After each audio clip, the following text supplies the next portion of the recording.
Assalamualaikum warahmatullahi wabarakatuh. Perkenalkan, nama saya Vanissatus Soleha Aprilia Eka Pratiwi dengan akhiran NIM 2022 dari Prodi D3 Administrasi Keuangan. Di sini saya akan menjelaskan mengenai materi akuntansi transaksi pembiayaan musyarakah.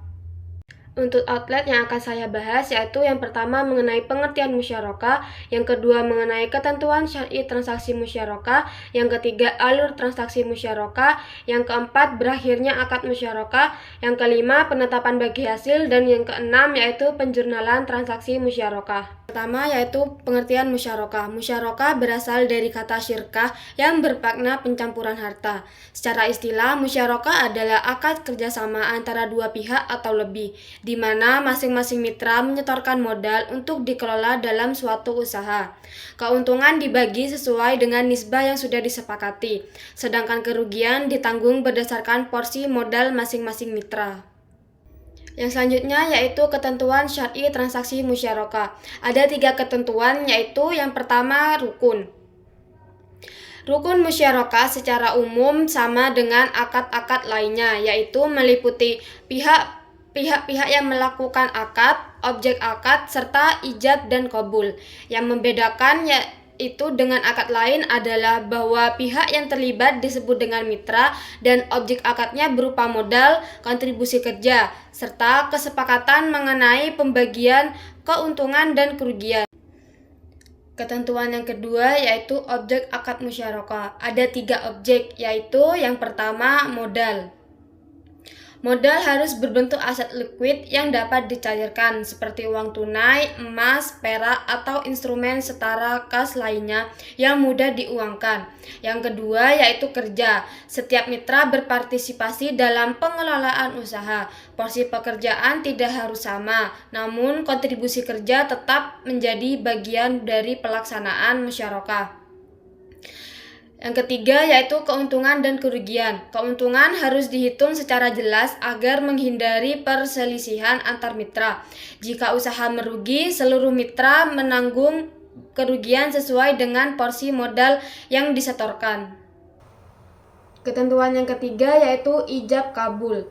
Ijab dan kabul wajib dilakukan untuk menunjukkan kesediaan para mitra menjalankan akad, dengan memperhatikan hal-hal berikut. Yang pertama yaitu penawaran dan penerimaan harus menyebut tujuan akad dengan jelas. Yang kedua, akad juga perlu dituangkan secara tertulis ataupun melalui media komunikasi modern, serta disaksikan oleh saksi ataupun notaris. Yang selanjutnya yaitu alur transaksi musyarakah. Alur ini dimulai dari proses negosiasi antara nasabah sebagai mitra aktif dan bank syariah sebagai mitra pasif. Pada tahap ini disepakati jumlah modal yang disetor masing-masing mitra, pembagian peran, nisbah bagi hasil, serta ketentuan lain yang mengatur jalannya kerjasama. Setelah akad disahkan, dana modal disalurkan dan nasabah mulai menjalankan usaha produktif sesuai rencana yang telah disepakati. Usaha tersebut kemudian menghasilkan pendapatan atau kerugian yang di akhir periode keuangan dihitung secara terbuka. Keuntungan yang diperoleh dibagi berdasarkan nisbah yang telah ditentukan dalam akad, sedangkan kerugian dibebankan sesuai porsi modal dengan catatan kerugian tersebut bukan berasal dari kelalaian salah satu pihak.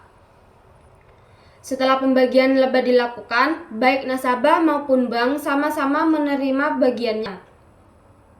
Pada saat akad berakhir, nasabah mengembalikan modal bank sesuai jumlah yang telah disepakati, dan ketika seluruh kewajiban telah dipenuhi, akad musyarakah dinyatakan selesai. Yaitu berakhirnya akad musyarakah. Akad musyarakah dapat berhenti apabila yang pertama yaitu para mitra sepakat mengakhiri kerjasama. Yang kedua yaitu salah satu mitra meninggal dunia saat usaha masih berjalan. Yang ketiga, mitra kehilangan kemampuan bertindak hukum, misalnya hilang ingatan.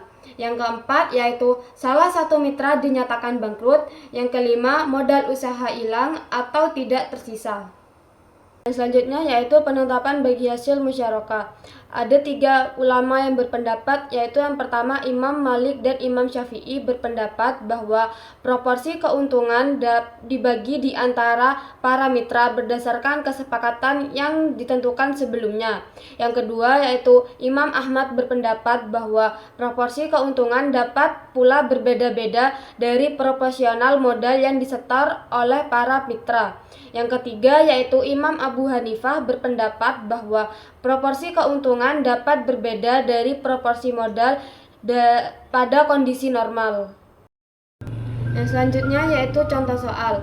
Pada tanggal 1 April 2019, Ibu Ratna menandatangani akad pembiayaan usaha konveksi untuk membeli kain, memproduksi, dan menjual pakaian dengan Bank Mega Syariah dengan skema musyarakah sebagai berikut. Yang pertama yaitu nilai proyeknya sebesar 180 juta rupiah, kontribusi bank sebesar 160 juta rupiah, pembayaran tahap pertama sebesar 100 juta rupiah dilakukan tanggal 7 April, pembayaran tahap kedua sebesar 60 juta rupiah dilakukan pada tanggal 14 April 2019, kontribusi Bu Nasibah sebesar 20 juta rupiah. Nisbah bagi hasil Ibu Ratna sebesar 65% dan Bank Mega Syariah sebesar 35%. Untuk periodenya 6 bulan dan biaya administrasi sebesar Rp1.600.000, 1% dari pembiayaan bank. Untuk objek bagi hasilnya yaitu laba bruto penjualan dikurangi harga pokok penjualan pakaian, yang skema pelaporan dan pembayaran porsi bank setiap 3 bulan pada tanggal 1 Juli dan 1 Oktober 2019. Skema pelunasan produk pokok yaitu musyarakah permanen dikurangi dilunasi pada saat akad berakhir tanggal 1 Oktober 2019.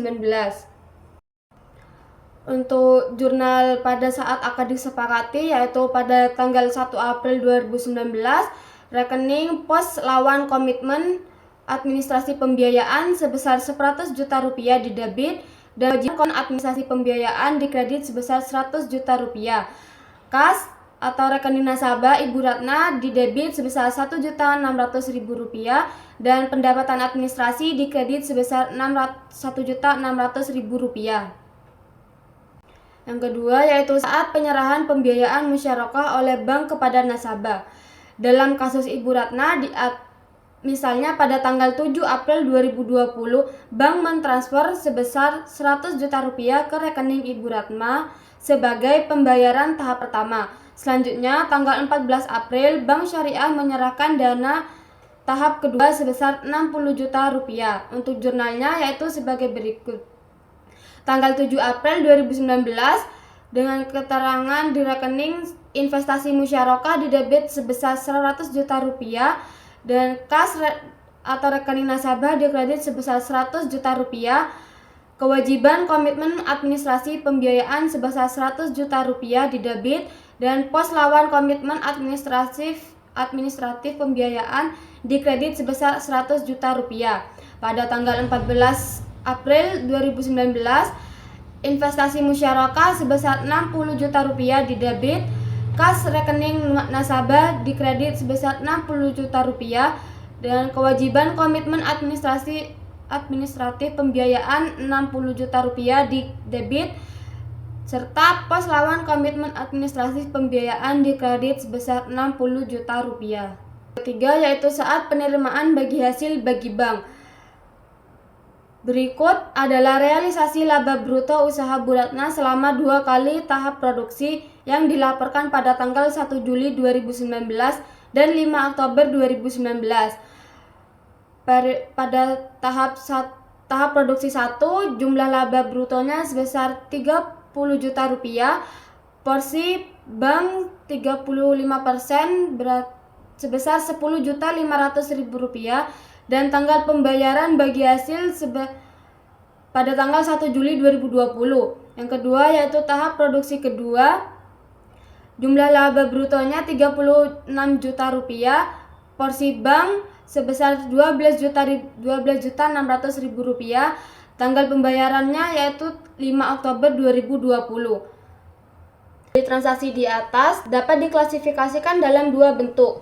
Yang pertama yaitu tahap produksi pertama, penerimaan bagi hasil yang pembayarannya dilakukan bersamaan dengan pelaporan bagi hasil. Untuk jurnalnya adalah sebagai berikut. Pada tanggal 1 Juli 2019, kas rekening nasabah didebit sebesar Rp10.500.000 dan kredit pendapatan bagi hasil musyarakah sebesar Rp10.500.000. Untuk tahap produksi kedua, penerimaan bagi hasil yang waktu pembayarannya berbeda dengan tanggal pelaporan bagi hasil. Pada tanggal 1 Oktober 2019, piutang pendapatan bagi hasil musyarakah didebit sebesar Rp12.600.000 dan pendapatan bagi hasil musyarakah akrual dikredit sebesar Rp12.600.000. Pada tanggal 5 Oktober 2019, kas rekening nasabah didebit sebesar Rp12.600.000 dan kredit piutang pendapatan bagi hasil musyarakah sebesar Rp12.600.000. Yang selanjutnya yaitu pada saat akad berakhir. Jumlah investasi bank syariah kepada nasabah adalah tetap hingga akhir masa akad. Investasi bank syariah tersebut diterima kembali pada saat akad diakhiri dan terdapat dua kemungkinan. Pertama yaitu nasabah mampu mengembalikan pembiayaan musyarakah, dan yang kedua yaitu nasabah tidak mampu mengembalikan pembiayaan musyarakah tersebut. Untuk alternatif pertama, saat nasabah pembiayaan mampu mengembalikan modal musyarakah pada bank. Contoh soalnya yaitu misalkan pada tanggal 1 Oktober 2019, pada saat jatuh tempo, Ibu Ratna melunasi pembiayaan musyarakah sebesar Rp160 juta, maka jurnal transaksinya sebagai berikut. Pada tanggal 1 Oktober 2019, rekening nasabah didebit sebesar Rp160 juta dan investasi musyarakah dikredit sebesar Rp160 juta. Untuk alternatif kedua, saat nasabah pembiayaan tidak mampu mengembalikan modal musyarakah bank. Berdasarkan PSAK nomor 106 paragraf 33 disebutkan bahwa saat akad musyarakah berakhir, biaya musyarakah yang belum dikembalikan oleh mitra aktif diakui sebagai piutang. Misalkan Ibu Ratna tidak mampu mengembalikan modal musyarakah bank, maka jurnal saat jatuh tempo sebagai berikut. Piutang pembiayaan musyarakah jatuh tempo didebit sebesar Rp160 juta dan investasi musyarakah dikredit sebesar Rp160 juta. Yang dapat saya sampaikan, kurang lebihnya mohon maaf. Wassalamualaikum warahmatullahi wabarakatuh.